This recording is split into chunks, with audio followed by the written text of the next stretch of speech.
আসিবে, সাত সমুদ্রে পানি সেদিন শুকাইয়া যাবে। কোথায় রবে স্ত্রী পুত্র, কোথায় সুন্দর নারী, এক পলকে ছাড়তে হবে ববের জমিদারি। কোথায় রবে দালান কোঠা, কোথায় সিংহাসন, কোথায় রবে সুন্দর পোশাক, এই সুন্দর ভুবন। ওরে খলিলে কই জায়গা জমি, রইবে সবই পরি জগৎবাসী রে। কোন দিন জানি আসবে গ্রেফতারি, কোন দিন জানি আসবে গ্রেফতারি জগৎবাসী রে। কোন দিন জানি আসবে গ্রেফতারি, জোরে কোন সুবহানাল্লাহ।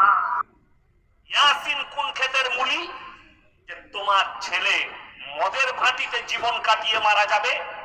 মদ খেয়ে মারা গেছে সিটি সেন্টারে অ্যাক্সিডেন্ট হয়ে হাই রোডে।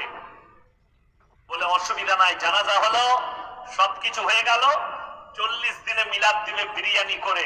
ইয়াসিন সাহেবকে দাওয়াত দিয়েছেন, আমি এসে দোয়া করে দিলাম, তোর হুজুরও মার খাবে আর তুইও খাবি, রেডি থাক। যে হুজুরকে দাওয়াত দিবেন দেন, তাতে আমার বাপ মৌলভী শওকত সাহেবকে দাওয়াত দিবেন।